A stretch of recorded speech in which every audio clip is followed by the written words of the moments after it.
Have some common sense, my dears, at that side before you start conjuring up stories. So far, 33 Pakistani Shaheed, 62 injured. That's the cost that we have paid. And I'll tell you, I have told you before, each and every drop of blood is in our conscience, in the conscience of these armed forces, the people and the state of Pakistan.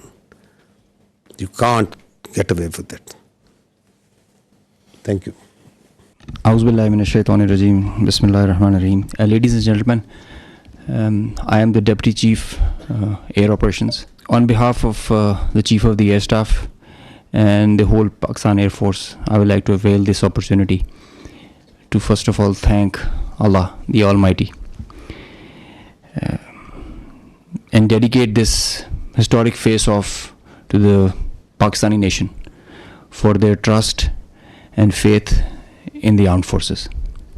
Very special thanks to the military leadership for their foresight and all-out support by the Chief of the Army Staff, and especially to the Chief of the Air Staff for his guidance, strategic vision, and the direction that he gave to the Air Force to create history like this. He really led from the front. He was involved all the way during this operation, spearheaded it, choreographed it. We call it the new art of war. This BVR fight of a couple of dozens up to 70 from their side, about 40, crossing 100, is the first ever in the history of aviation. It is going to be taught as a textbook case and a study and a reference material in the aerial combat history. I will distill some tactical details for you because they impact on the larger strategy, and run through very quickly so as to bring you all up to speed on what happened and how did it happen. This is the Indian side, this is the Pakistani side. We had some gaps in the north, center, south, and AEW just to support it. And the IF fighters started an initial build-up that was picked up from the north and the center across IB at 0010 hours. And by that time, PAF had initiated its response within 2 minutes. By 0012, our response was activated. The IF started to get their fighters get airborne in large numbers. By the time it has come to 12:30, we were pretty sure that this is going to be the day and the time to knock some sense into these guys once again. So we commenced our multi-domain operations, the pride and joy and the new concept of war that we have. This is the picture that's getting jumbled up. We have huge number of IF fighters that are stacked up in azimuth and in vertical all across, and the PF DCA response is in position. The complete package, when it gets into shape, it is on 4 axes, and we perceive that they will have 4 incisions just to embroil. Up to 60 aircraft, including 14 Rafales, were electronically ID'd by all through our electromagnetic operational environment. We call it the EMO. So by the time they were in air, we had sorted out and contracted all fighters and accounted for.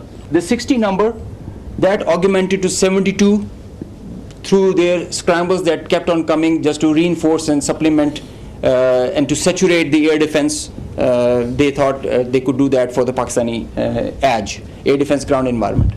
The complete DCA package response by Pakistani side was also there. We had 42 high-tech aircraft on our side, and the strategy was to have force concentration in our selected AOR and fight at our own strength.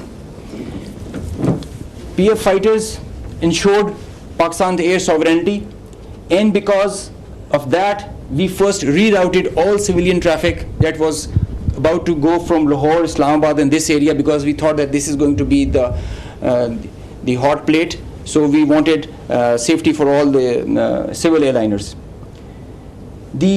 When they had seen this kind of a strong defense on our side, they resorted to launching their air-to-ground weapons while being cis-frontier.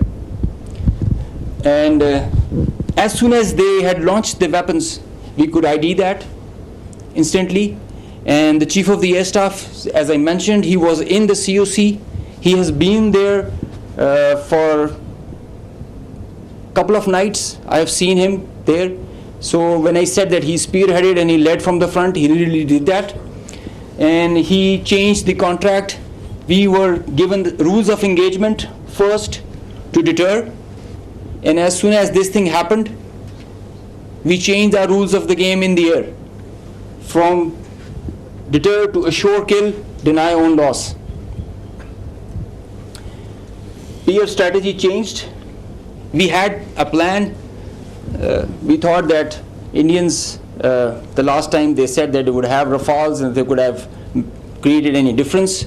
So we targeted their center of gravity and the Rafales. That's why you see good numbers for that. We would have had more numbers, but we showed restraint.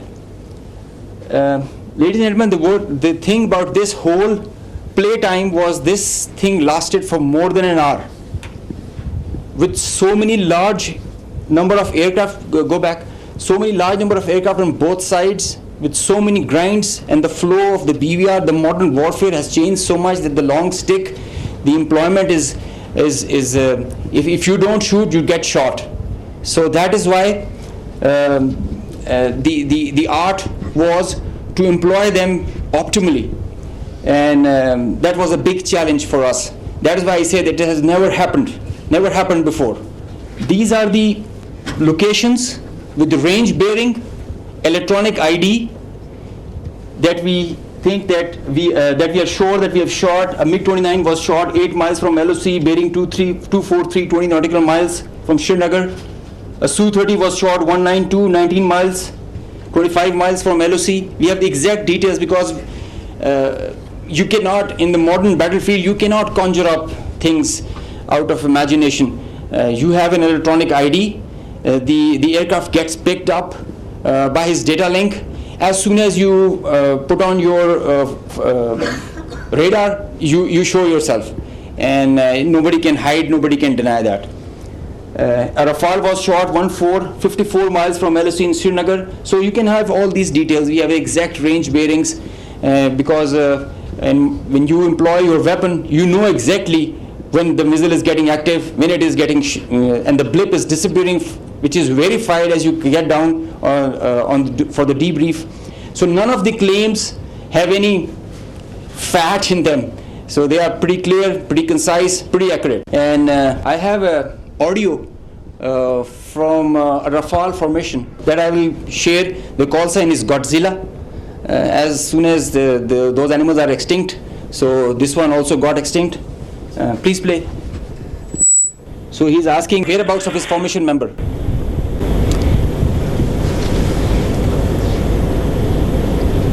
So the formation knows, his leader knows that his number, one of his flight member is not there.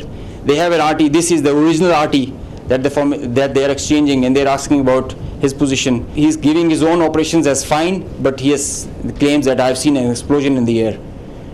And I will share this detail. It's a long RT that we have. If we can hear one RT of one formation member, we can hear all of them in panic and in distress. So the idea was to just to prize you guys and to share with you how complicated this was, how this example can be taken not to do when you know that the adversary has the long stick. But I must say that it is not the equipment that matters all the time. It is the training, it is the leadership that gives you the direction and the ownership that it shows. That's what matters. And the training, the operational competence that the whole formation has. And I hope they are slow learners, but I think they can get the drift of not doing it again. Thank you. So this is the live coverage that their media itself is, because it's very strange that the Indians are saying that we have not lost any aircraft. So if you have seen the evidence, I'll just show you, add up what their own media and open source is telling.